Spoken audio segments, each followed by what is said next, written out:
Бывало ли у тебя такое? Лежишь в темноте и нарочно вспоминаешь самое болезненное, что с тобой происходило. Будто хочется ранить себя еще сильнее. Ну и фигли. Зачем так делать-то вообще? Я искала ответ и чаще всего натыкалась на дядюшку Фрейда. Мы повторяем травму, чтобы переиграть ее и, наконец, победить.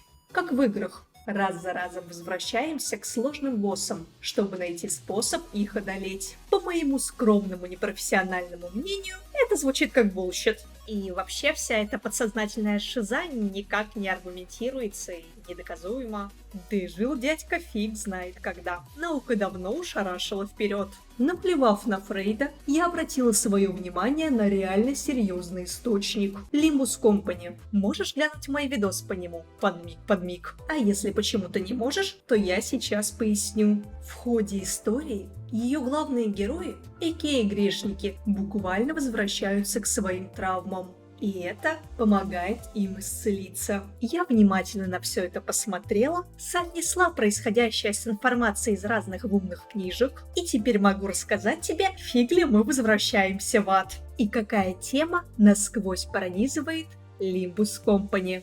Погнали! Цена сопротивления. Первым, кому удалось достичь хоть какого-то подобия исцеления, стал Синклер. Он тихий мальчик из хорошей богатой семьи. Его родители занимались хирургическим протезированием, то есть заменяли человеческие части на механические, и собирались в будущем улучшить сына, как уже улучшили самих себя. А он считал, что становиться железякой на ножках не круто. Но слишком боялся возразить открыто, ведь все в его окружении восхищались этой перспективой. И тут появляется Кромер, настойчивая и немного пугающая одноклассница, которая разделяет его нелюбовь к протезированию.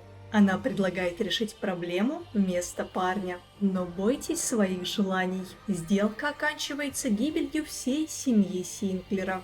Отличная почва для самообвинений и моральной травмы. Моральная травма – термин, конечно, неофициальный, но в исследовательских кругах его широко используют. По сути, это ПТСР, вызванное этическим конфликтом, когда человек сталкивается с действиями, которые нарушают его глубинные моральные убеждения. По ходу сюжета Синклер возвращается в родной город. Теперь здесь заправляет Ку-Клукс-Клан. Если бы Ку-Клукс-Клан ненавидел киборгов, внутри Синклера ком из вины и ярости. Встреча с Кромер снова предоставляет выбор – молчание или действие. За путешествие, благодаря своему мягкому характеру, Синклер единственно сумел хоть сколько-то сблизиться с Данте, поэтому тот решается поддержать его в самый тяжелый миг.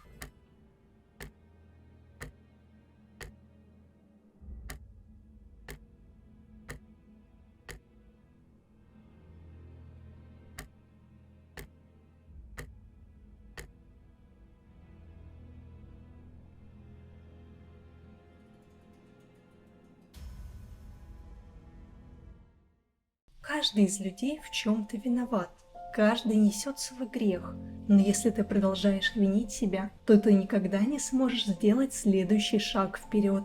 Выбор Синклера не родил новой трагедии, и в дальнейшем парню станет куда проще заявлять о том, что что-то его не устраивает. Когда на сердце тяжело из-за того, что сделал или не сделал, бесконечное самобичевание не спасает. Спасает живой человек рядом, который видит твою вину, но не отворачивается. И в психологии этот человек зовется свидетелем.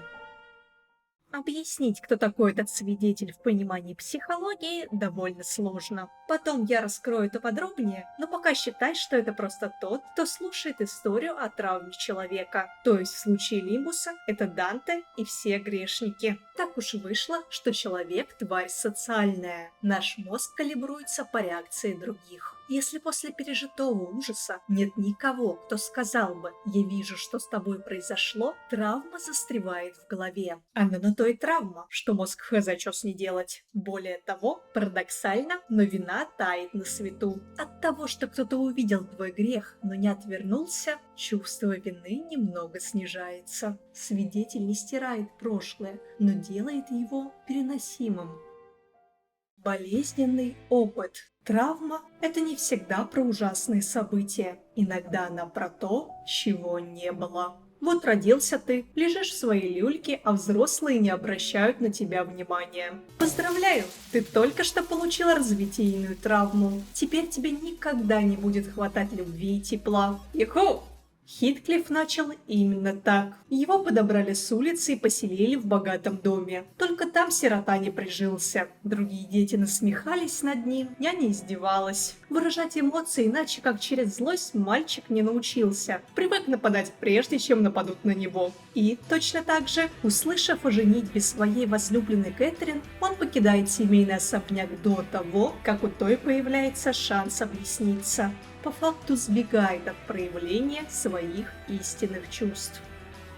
Думаю, ты уже понял, что спустя годы скитаний и ему предстоит вернуться домой. Прямо на похороны своей любимой. Пу-пу-пу. На поминках он находит дневник Кэтрин, и тут происходит нечто нетипичное для Лингуса. Если в предыдущих арках всем демонстрировались воспоминания центрального грешника, то в этот раз все заполнено памятью его возлюбленной. Каждый присутствующий становится свидетелем сразу двух болей – ее и его. 난 글러먹은 놈이라 바뀌었다는 건 가소로운 착각일 뿐이었고 이런 식으로 획가닥한 다음 때려 부숴야만 끝나는 게 내 진짜 모습이라고.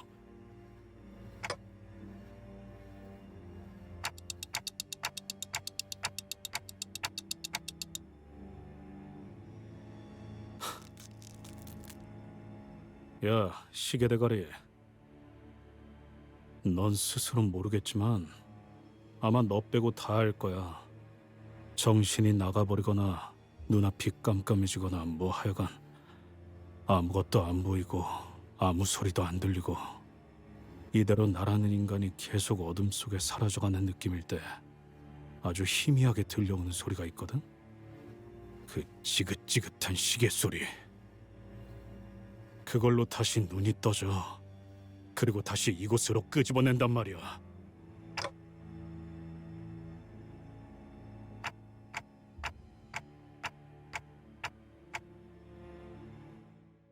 Даже просто спокойное присутствие другого человека рядом помогает успокоиться. Это называется коррегуляцией. Опять же, мозг социальный, мозг любит опираться на поведение других людей. И даже если иногда ты становишься агрессивной псиной, окей, пока у тебя есть те, кто способен вытащить тебя из этого состояния.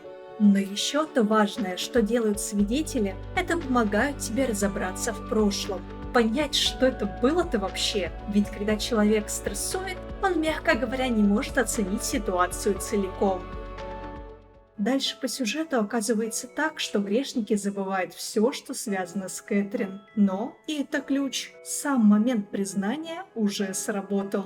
Даже если свидетели больше не держат подробности в голове, Хитклифф помнит, что кто-то видел, понял и не отвернулся. Этого хватает, чтобы броня упала. В следующих арках он разговаривает спокойнее, впервые разрешает себе мягкость. Когда мы возвращаемся в боль в одиночку, она лишь оживает заново. Но если рядом есть тот, кто увидит и подтвердит, начинается переработка. Свидетель превращает ад в историю, а историю в опыт.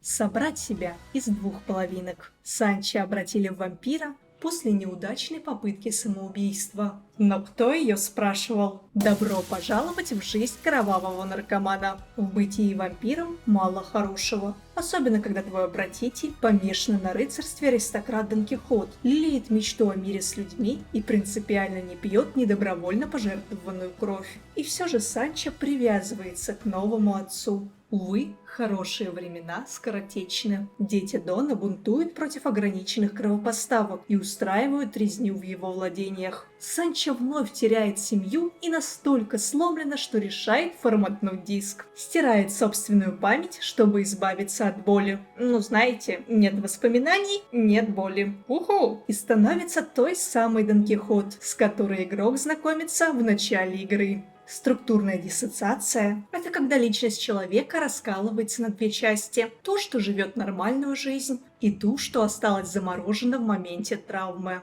Амнезия возникает из-за попыток мозга защититься от слишком сильных переживаний. Это приводит к конфликту двух частей – помнящей и нет. История Дон – отличная метафора на это состояние. Санчо хочет вернуться к отцу и быть рядом с ним, несмотря на то, что тот отринул собственные идеалы. Дон желает продолжить путешествие с друзьями и осуществить героические мечты. В ее арке Дон вынуждают вспомнить прошлое. Всплывает Санчо, и две личности сталкиваются между собой. Как по мне, отличная метафора на структурную диссоциацию. Сценаристы ускоряют процесс, который в реальной терапии занимает месяцы. Дон, по сути, заставляют вспомнить всю свою биографию, соединяя разорванные главы в одну книгу. Это напоминает Narrative Exposure Therapy, где человек с помощью специалиста подробно рассказывает историю своей жизни, в том числе болезненные моменты, чтобы травма стала прошлым, а не неубиваемым зависшим процессом.